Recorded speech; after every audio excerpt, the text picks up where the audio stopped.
is one of the most beautiful messages that is in the Bible. Because correct understanding of predestination is in the Bible. We actually already read the text, the Bible text, that is saying that God predestined some people.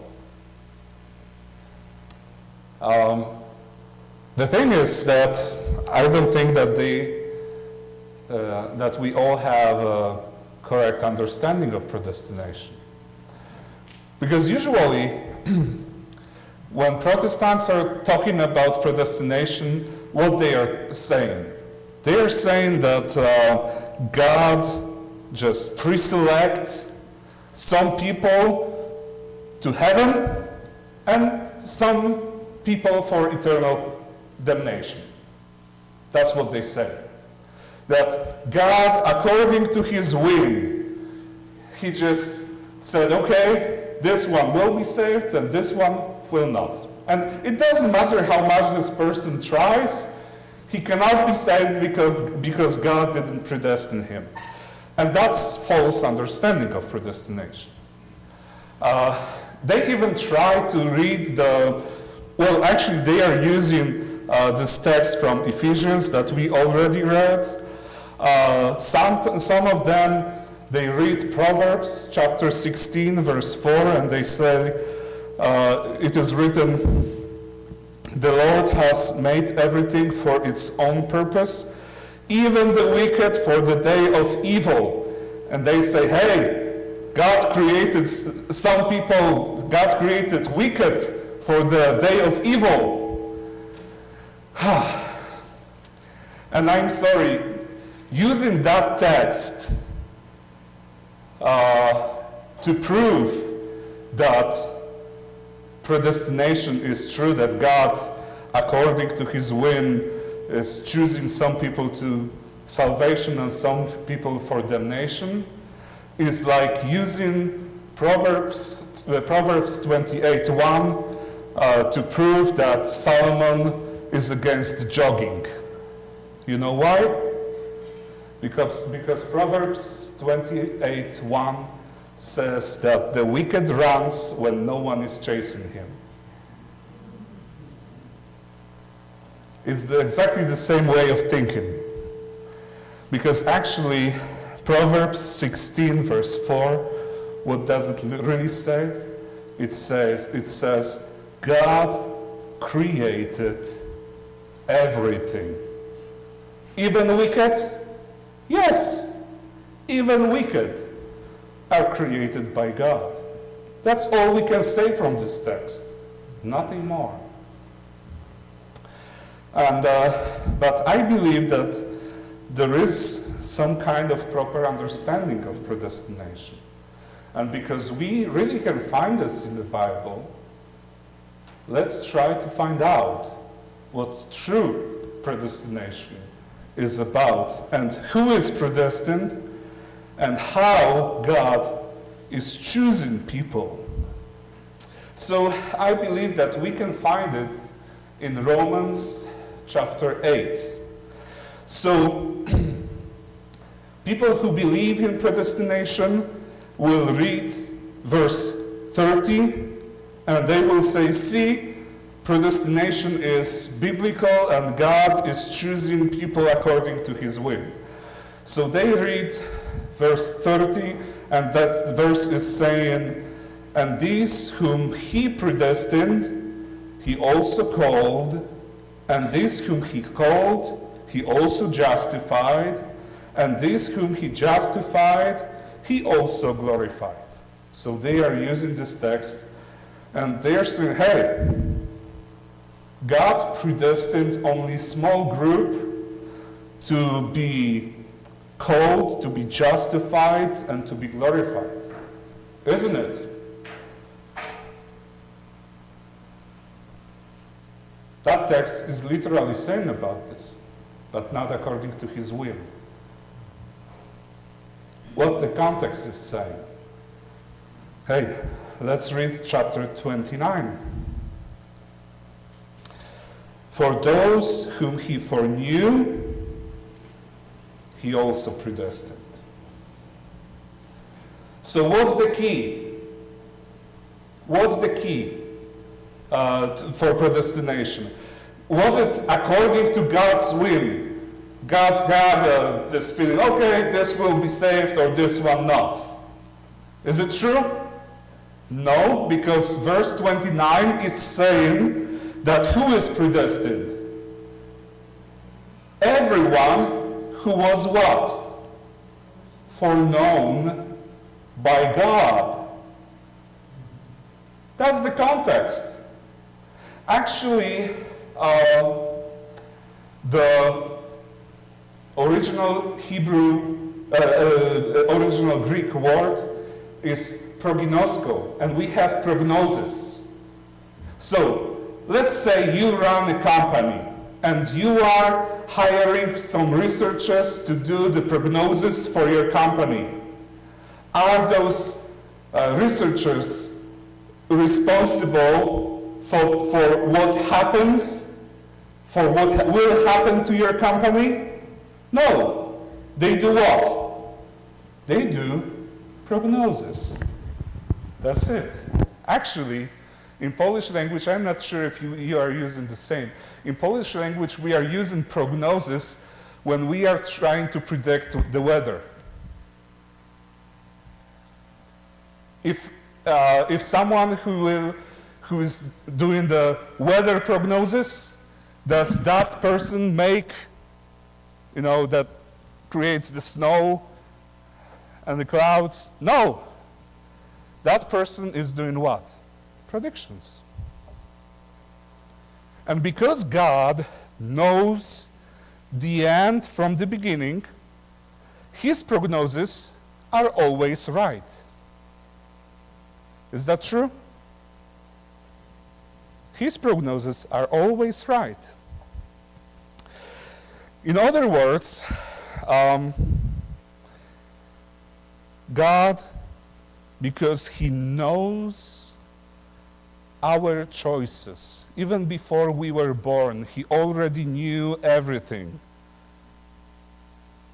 He foreknown us, and he also predestined to become conformed to the image of his Son. And actually that is our predestination, to become the image of his Son, so that he would be the first among many brothers and sisters. That's what Apostle Paul is saying. If you want to know what's the image and what we are called to be, verse 28 is saying, and we know that God causes all things to work together for good to those who what? Who love God, so that he would be the firstborn among many brothers and sisters. So we are predestined to what? To be his image. And because God is love, we are predestined to be love. And that's so easy. I totally don't understand why Christians are still discussing it. They say, no, God is choosing everyone. Of course God is choosing everyone because he knows everything. But it's our decision if we want to follow God or not.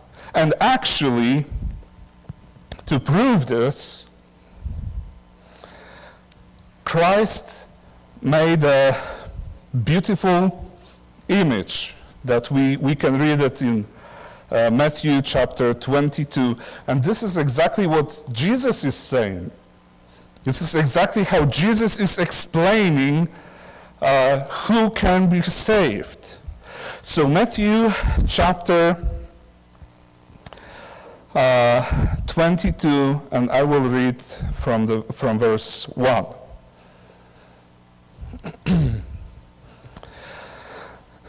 Jesus spoke to them again in parables, saying, The kingdom of heaven is like a king who held a wedding feast for his son.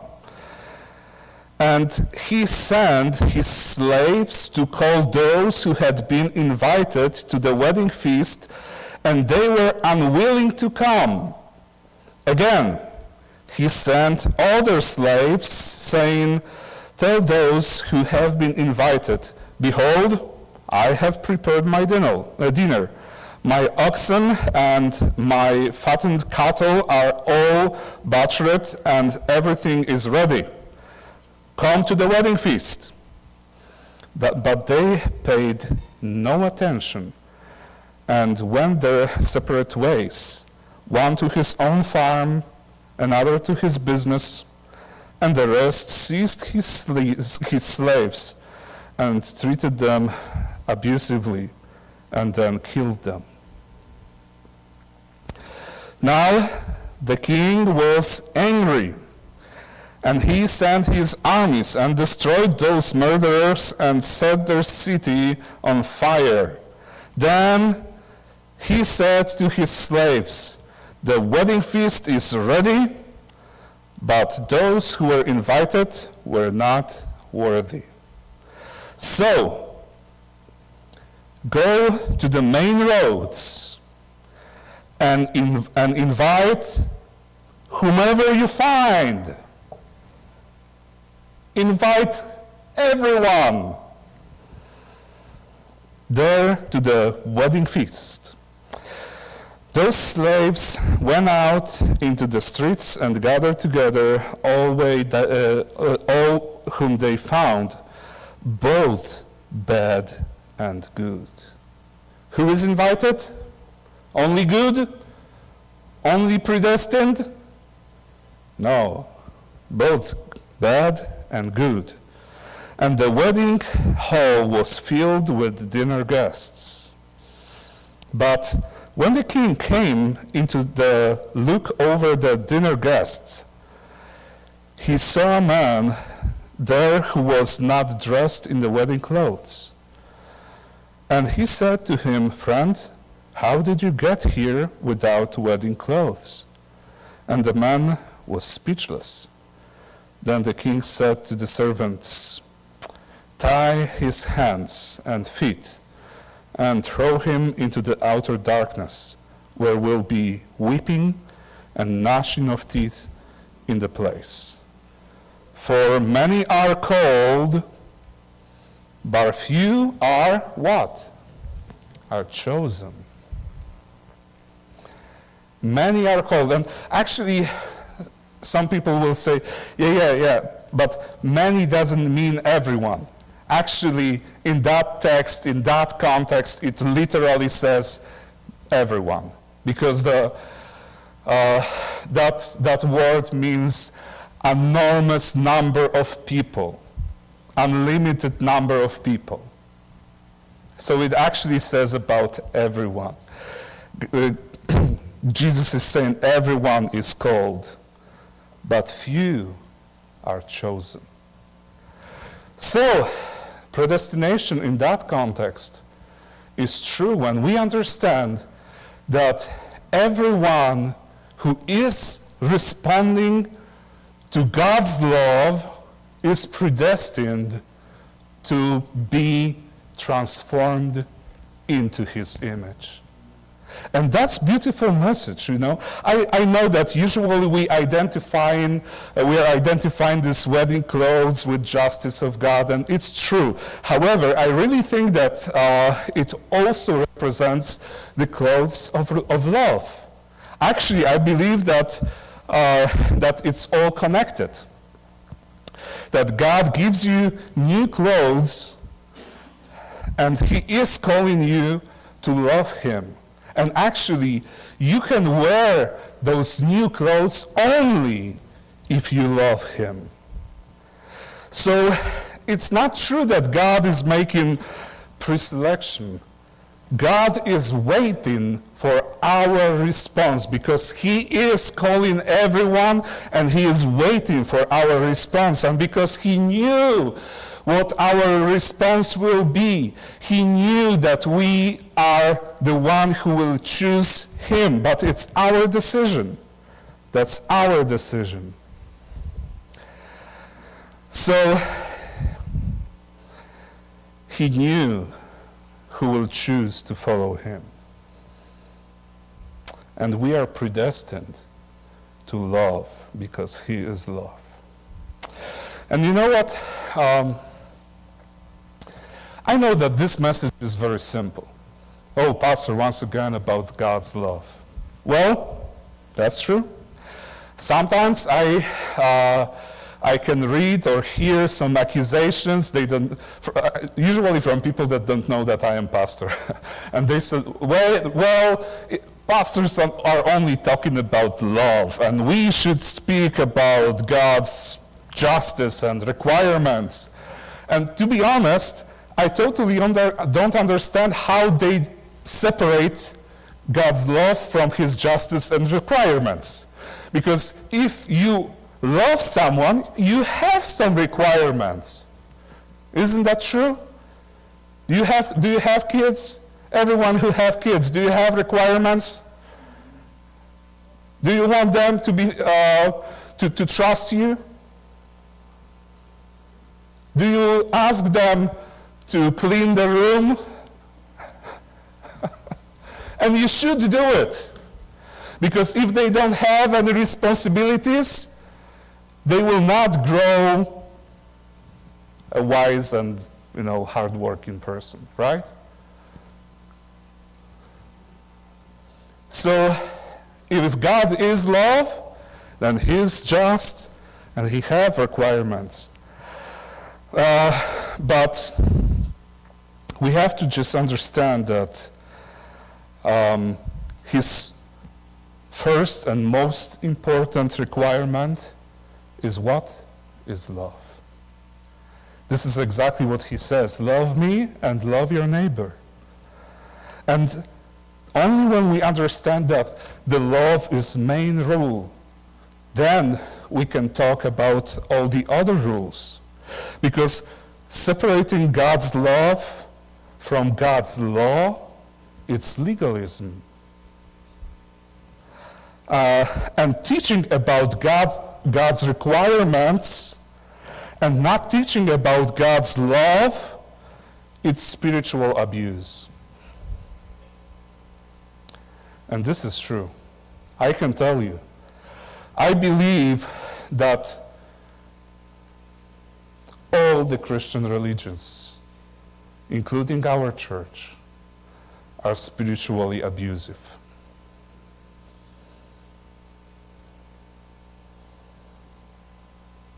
Because I hear this or read this like all the time. Oh, you have to follow God. If not, the rage of God will punish you. Sometimes, it's, I don't know, this week or last week, I read, about that you have to choose. Do you want to spend eternity in heaven or eternity in hell? That's your choice.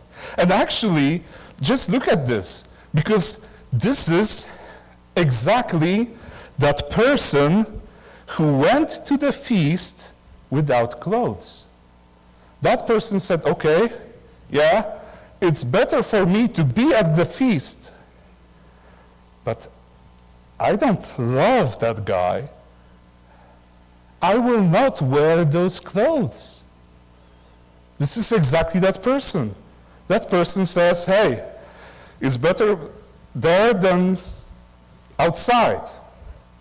And when we have Christianity that says, hey, choose God or you will spend eternity in hell. Well, actually, that's not what we teach, right? We as a Seventh-day Adventists, we know that there is no eternal hell. But when someone is teaching people something like this, it's spiritual abuse. Of course, Seventh-day Adventist Church is not free from spiritual abuse, because we are sometimes using similar arguments, maybe not that hard. You know, it's like, you're not keeping the Sabbath? Oh, you are so burned in hell. Amen, brother, preach. That's crazy. That's crazy. That's why God's love is the most important message. This is the basics. And actually, I think that it's very similar to the man and woman relationship. It's exactly like marriage, right? So, if you have a man who absolutely follows, okay, if you are a wife and you have a man, once again, excuse me, if you are a man who absolutely follows your wife every command because you are afraid of her, you are what? Well, I tried to find a good word. I didn't know it yesterday. I checked my dictionary, and it calls henpecked man. Right? You are a henpecked man. Yes, dear. Of course, dear. You're right, dear. You know that this guy always have the last word, and this last word is always, you're right, dear. That's all that person can say, right? However,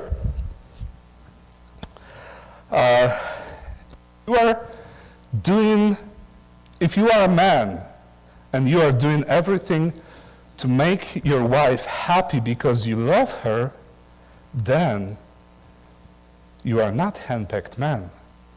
You are a real husband. Right? And ladies, my question, what is your choice? Would you rather have henpecked man or someone who loves you and wants all the best for you? Henpecked man? Oh, number 2. So why do you think that God is different? God is not different. This is exactly the same way of thinking for God. He wants people to love him and follow him, not because they are afraid, but because they love him. So,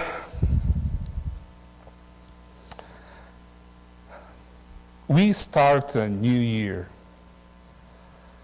And usually, we are texting others and with Happy New Year and all the blessings, and we always wish other people, that the new year will be better, right? We are always hoping that the new year will be better, unless you're Polish. That's true? That's true. At least 4 people sent me the wishes that said, I wish that the new year will not be worse. So, if you are Polish, your way of thinking is totally different, okay? At least 4 people, that's true.